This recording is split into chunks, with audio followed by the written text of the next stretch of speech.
Bonjour à tous, bienvenue dans mon portefeuille PEA, épisode numéro 26. Alors cette semaine, on va regarder mon portefeuille. J'ai pas fait énormément de mouvements, donc on va regarder un petit peu la situation du portefeuille et on va se poser deux ou trois questions par rapport à tout ça. Alors on est sur mon portefeuille PEA donc de Bourse Directe. Donc actuellement, vous pouvez voir que je suis à 12 251,35 €. En espèces, j'ai 851,77 €.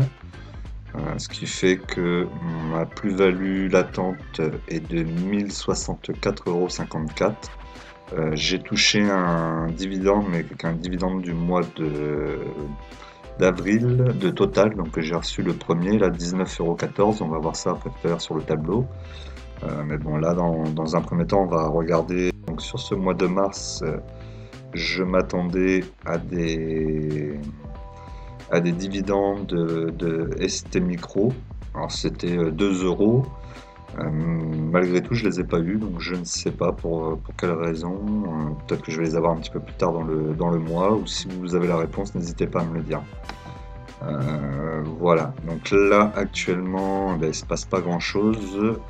Mes positions, éventuellement j'aurais pu reprendre un peu du Ubisoft, puisqu'elle est encore assez basse. Mais bon, j'ai pas envie de réinvestir.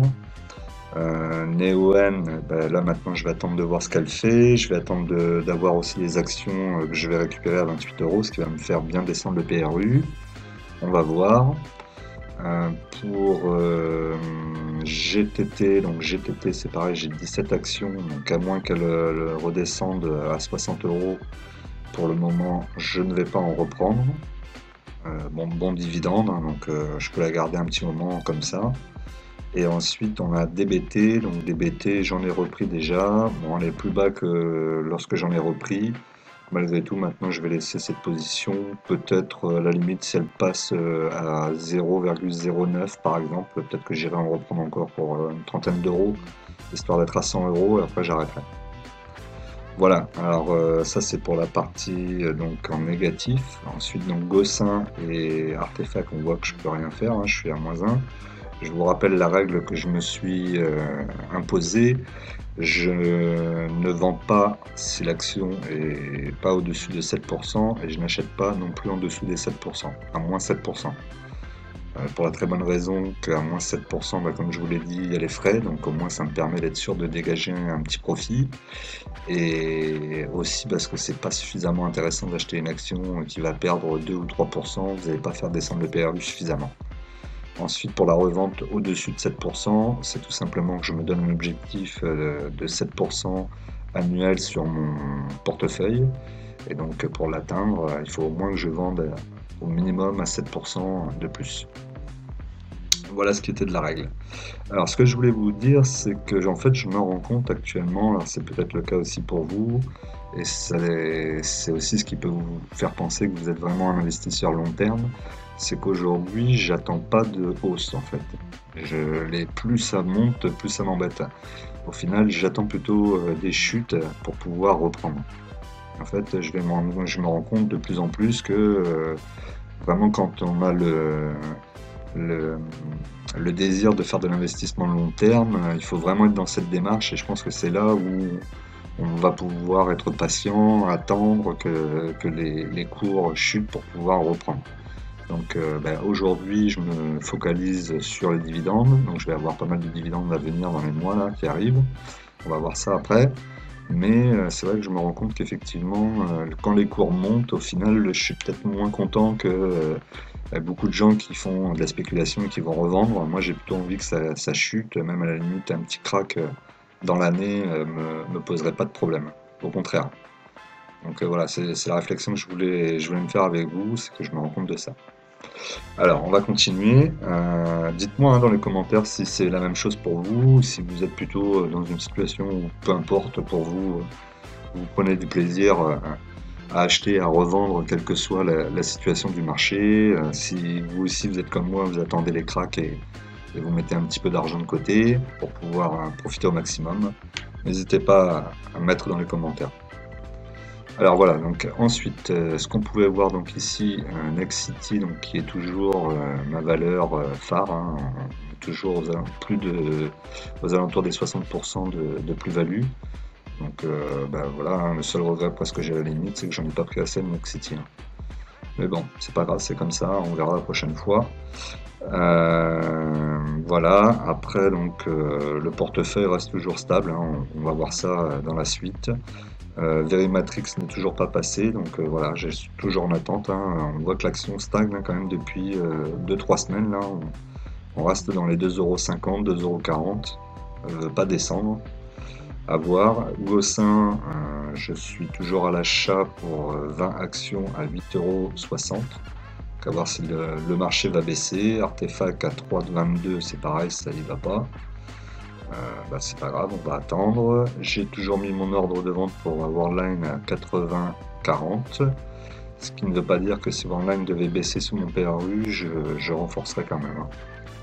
Voilà, puisque je profiterai quand même de cette situation d'être peut-être à moins 7% de mon PRU actuel pour pouvoir en reprendre et pouvoir refaire un bénéfice plus important après derrière. C'est un peu comme ça qu'il faut voir lorsque vous faites du long terme. De toute façon, c'est comme ça qu'il faut voir. Allez, on va continuer, on va se remettre sur le tableau. Alors du coup, on a vu le portefeuille, donc maintenant on va voir donc la plus-value du portefeuille, donc qui est de plus 4,08%, soit 269,52 €. Bon, voilà, il y a une petite augmentation hein, qui suit un peu l'augmentation du 440, même si actuellement je sous-perme le 440. Alors ensuite, on va regarder donc, le tableau d'évolution de la semaine, puisque nous sommes à la fin du mois, le tableau de l'évolution du mois. Alors, sur la semaine, donc là, on peut voir que le petit mouvement, ça monte un petit peu, c'est pas flagrant. Voilà, on voit des petites pumps comme ça. Donc ça ici, je vous rappelle, c'est l'augmentation que j'ai fait. J'ai mis 1500 €. Là, j'ai refait un virement de 200 € pour le mois de mars, pour le mois d'avril, pardon. Donc voilà, donc pour le moment, j'arrive à tenir mes 200 € par mois. Je ne sais pas encore combien de temps, mais pour le moment, j'arrive encore à les tenir. Alors, nous sommes sur le tableau d'évolution du mois. Donc là, on peut voir que sur le mois de mars, donc mon portefeuille affiche donc 12 251,35 €. Donc les investissements total depuis le début sont de 10 400. Les ventes ce mois-ci, donc j'ai fait la vente de 20 actions Gossin à 16,16 €. Et pour le dividende, il est de 0. Alors avant de continuer, je vous rappelle de penser à vous abonner, à cliquer sur la cloche pour recevoir mes dernières vidéos, à liker et à mettre un commentaire pour aider la chaîne au référencement. Ça m'aide à être plus vu par les autres personnes. Voilà.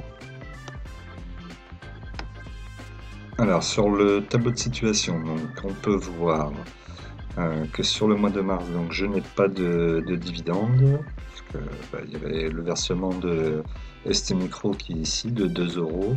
Je ne l'ai pas reçu, donc je ne sais pas, peut-être que j'ai acheté les actions trop tard. Donc il y a eu la vente de Gossin, donc je vous ai dit les 20 actions pour un gain de 16,50 €. Là j'ai reçu le dividende de Total sur le mois d'avril, et ici 19,14 €, donc il me reste encore 38,86 € en principe à avoir sur 2 mois, hein. Je vous rappelle sur le mois de juillet, sur le mois d'octobre. Ce mois-ci je devrais avoir aussi sur le mois d'avril, donc je devrais avoir Score 19 €, je devrais avoir une partie de Vinci.